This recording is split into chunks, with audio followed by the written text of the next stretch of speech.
केंद्र सरकार ने हिसार के दूरदर्शन केंद्र का जो चंडीगढ़ में स्थानांतरण कर दिया है, ऐसे में इसके जो विरोध में यहाँ सभी लोग धरने पर बैठ गए हैं। इसमें सभी लोग हैं, कच्चे कर्मचारी भी हैं, कलाकार भी हैं, सभी तरह के लोग हैं। इनकी मांग ये है कि इस स्थानांतरण को रोका जाए और यहीं ये दूरदर्शन केंद्र चलना चाहिए। आप देख सकते हैं सभी लोग यहाँ, इसमें महिलाएं कर्मचारी भी हैं, कुछ कलाकार भी हैं, सभी लोग यहाँ लगातार धरने दे रहे हैं। इन्होंने अपनी मांग को लेकर ज्ञापन भी दे दिया है, केंद्र सरकार को भी दे दिया है, हरियाणा के मुख्यमंत्री को भी ज्ञापन दिया है। तो ऐसे में हमारे साथ जो लोग मौजूद हैं, इनसे तो बातचीत करते हैं। सर, ये बताएं कि जो ये स्थानांतरण होने से कितना प्रभाव पड़ रहा है कलाकारों पर और लोगों पे?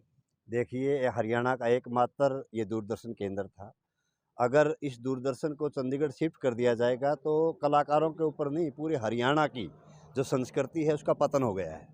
आप समझिए कि हरियाणा की एक तरफ तो सरकार कहती है कि हम संस्कृति को बचाएंगे, हरियाणा की छोटी संस्कृति जो गांव लेवल से है हम वहां से उठाने का काम करते हैं। दूसरी तरफ जो माध्यम था असली जो संस्कृति को बचाने का, उस संस्कृति को बेच दिया गया है।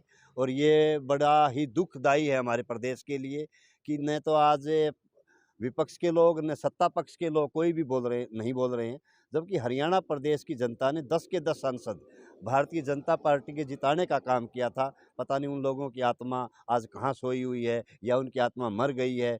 हम तो ये चाहते हैं कि इसको बचाया जाए, किसी भी तरह बचाया जाए। अगर ये चला गया तो ये सोचिए कि हरियाणा की संस्कृति बिल्कुल ख़त्म हो जाएगी। हरियाणा था चौधरी चरण सिंह हरियाणा कृषि विश्वविद्यालय या लाला लाजपत राय पशु चिकित्सा विश्वविद्यालय, इन दोनों से पशुओं के बारे में भी और खेती के भी जितने कार्यक्रम होते थे वो सारे के सारे यहाँ से प्रसारित किए जाते थे। आज उनको भी बंद कर दिया जाएगा तो उसके बाद किसान कहाँ जाएंगे? या हमारा चौधरी चरण सिंह हरियाणा कृषि विश्वविद्यालय के जो आदान प्रदान होता था किसानों के लिए, या जितने प्रगतिशील किसान थे जो अपना प्रोग्राम देने का काम करते थे, या हरियाणा के जो कलाकार थे, लोक कलाकार, हमारी महिलाएं बहनें जो भी थी जो इन चीज़ों से जुड़े हुए थे, उनकी संस्कृति को, उनके सिस्टम को मार दिया गया है, सरेआम कत्लेआम कर दिया गया है। आपने इस मांग को लेकर किस किस को ज्ञापन भेजा है अभी तक? इसके लिए हम माननीय प्रधानमंत्री जी को भी ट्वीट किया है, हमने मुख्यमंत्री को ट्वीट कर दिया है, उप मुख्यमंत्री को ट्वीट कर दिया गया है, और जितने भी समाचार पत्रों के माध्यम से हम भेज सकते हैं हम सभी जगह अपनी बात को भेजने का काम कर रहे हैं। और हम तो अपील करते हैं पूरे हरियाणा की जनता से हाथ जोड़ करके, आप इसको बचा लीजिए, नहीं तो आपका बिल्कुल कत्ल कर दिया गया है, आपको मार दिया जा रहा है। आप अपनी संस्कृति को बचाने के लिए अगर अभी आगे नहीं आएंगे तो आप सोच लीजिए कि आने वाले समय में इस संस्कृति का क्या हाल होगा। बदहाल ये दूरदर्शन केंद्र जिसको किया है सरकार ने, उसको बचाने के लिए हम यहाँ खड़े हैं। और जितने भी हमारे बेचारे बेरोजगार भाई हैं जो शुरुआत से जब से ये खुला था 20-20 साल से लगे हुए हैं, उनको आज रोजी रोटी की भी समस्या आ गई है। सर, ये बताइए थोड़ा कि ये जो दूरदर्शन है चौधरी देवीलाल जी के नाम से हैं, तो दुष्यंत चौटाला जी को आपने ज्ञापन दिया है, तो उन्होंने कोई ऐसा कोई कदम उठाया है? अभी तक दुष्यंत जी की तरफ से कोई भी बयानबाजी नहीं आई है। सिर्फ और सिर्फ अभय चौटाला जी ने कहा है कि ये बड़ा दुर्भाग्य है। मैं तो कहता हूँ चौधरी रणजीत सिंह भी चौधरी देवीलाल के बेटे हैं, उनको भी, और दुष्यंत चौटाला को तो मैं समझता हूं कि वो जीते जी मरने के समान मानता हूं। जो अपने दादा की इस स्मृति को नहीं बचा पाए तो हरियाणा प्रदेश के लोगों के लिए वो क्या करेंगे। मैं बार बार आग्रह करता हूं, दुष्यंत जी आप आगे आइए, रणजीत जी आगे आइए, अभय जी आगे आइए, और दूसरी जितनी भी पार्टियां हैं, अगर वो जब तक आगे नहीं आती हैं तो ये प्रदेश के लिए बड़ा दुखदायी होगा। जी, हमारे साथ और लोग भी हैं, इनसे जानेंगे कि जो ये स्थानांतरण हो रहा है चंडीगढ़, तो इससे हरियाणा के कितने कलाकार मतलब वंचित रह जाएंगे, बेरोजगार होंगे, कुछ साधन मिल रहा था उनको यहाँ से कुछ ना कुछ? देखिए, अगर साधन मिलने की बात करें तो जी बहुत सारे कलाकार पूरे हरियाणा प्रदेश से सीधे सीधे इससे जुड़े हुए थे, क्योंकि एक बहुत बड़ा प्लेटफॉर्म जो किसी तरीके से यहाँ पे लाया गया था। सुषमा स्वराज जी ने, हरियाणा की बेटी ने इसको यहाँ पे स्थापित किया था। उसके पीछे एक बहुत बड़ा उनकी बहुत बड़ी सोच रही थी कि भाई यहाँ के जो लोकल कलाकार हैं जो कहीं बाहर नहीं जा सकते, टैलेंट की हरियाणा में कमी नहीं है, लोकल कलाकारों को मौका दिया जा रहा था। इस प्लेटफॉर्म से उठ के लोग बहुत दूर दूर तक पहुँचे थे। और आज जो हमारी आने वाली पीढ़ी है वो भी शायद इसको यहाँ से बदल के चंडीगढ़ भेज दिया गया, तो वहाँ पे हरियाणा के कलाकार नहीं पहुँच पाएंगे, ना वो अफोर्ड कर पाएंगे, एक छोटे से मानदेय पर वो काम नहीं कर पाएंगे। और जो चंडीगढ़ की बात करें तो उनका अपना कल्चर, वो उसी से नहीं निपट पाते। हमें नहीं लगता कि हमारे बच्चों को, हमारे कलाकारों को वहाँ पे वक्त दिया जाएगा। ये तो सरेआम जो है, क्योंकि जो पावर में होगा तो हम तो इल्ज़ाम तो उसी को देंगे। बीजेपी सरकार की ये सीधी सीधी मंशा रही है कि इस तरह के जो भी बड़े महकमे हैं, एक एक करके सबको बेचने की उस पर आ गई है। जहाँ अच्छी ज़मीनें दिखती हैं, जहाँ अच्छी प्रॉपर्टी दिखती है, उस पर सीधा निशाना करते हैं, उसको उठा के बाहर कर देते हैं।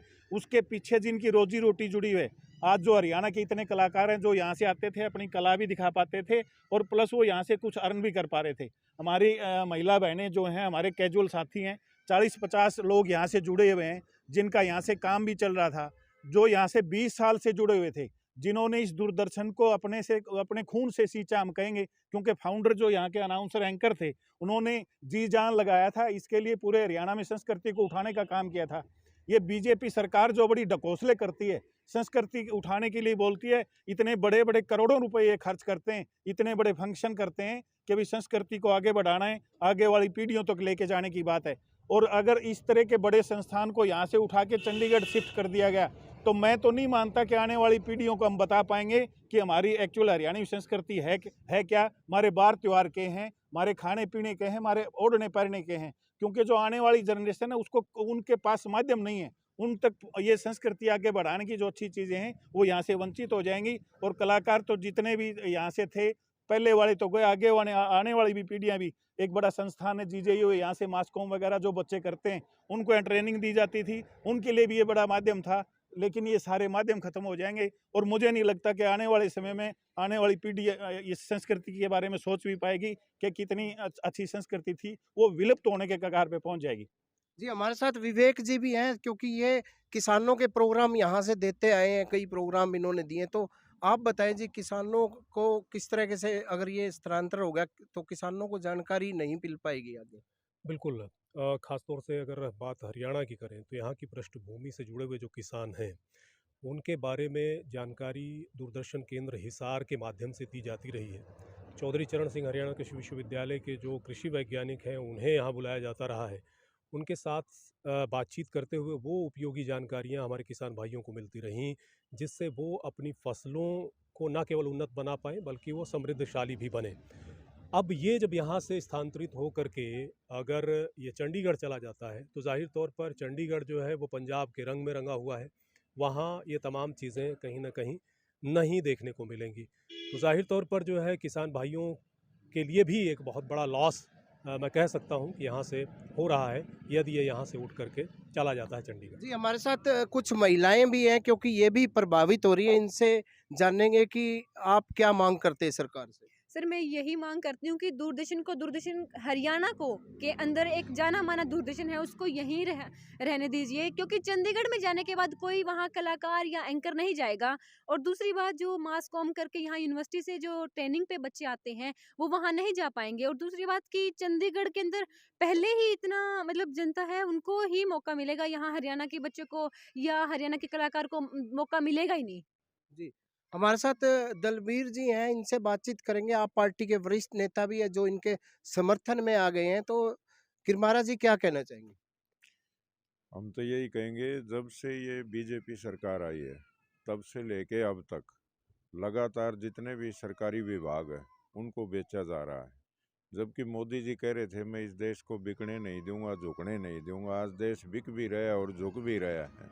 और पहले तो जो जिस प्रकार से रेल का निजीकरण किया है, एयरपोर्ट का निजीकरण किया, बीएसएनएल का किया, रोडवेज का किया, बिजली का किया, और अब ये जो हरियाणा प्रदेश में एक जगह है जो दूरदर्शन केंद्र था, इसकी भी अनुराग ठाकुर जी जो ये ज़मीन देख के गए हैं, उनका जी ललचा गया। और मैं सबसे ज़्यादा इसमें दोष देना चाहूँगा दुष्यंत चौटाला जी, जो कि चौधरी देवीलाल के समर्थी को समर्पित किया गया था ये, और आज वो उनके अच्छे मित्र हैं अनुराग ठाकुर जी।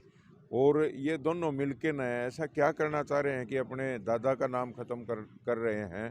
चौधरी रणजीत सिंह है ना, अपने पिता का नाम ख़त्म कर रहे हैं। और हमारे जो छोटे छोटे बच्चे हैं यहाँ, मतलब है ना, एक अस्थायी रोजगार पे लगे हुए थे, उनका रोजगार ख़त्म किया जा रहा है। इसलिए आम आदमी पार्टी ने इसका पूरी तरह से समर्थन किया है।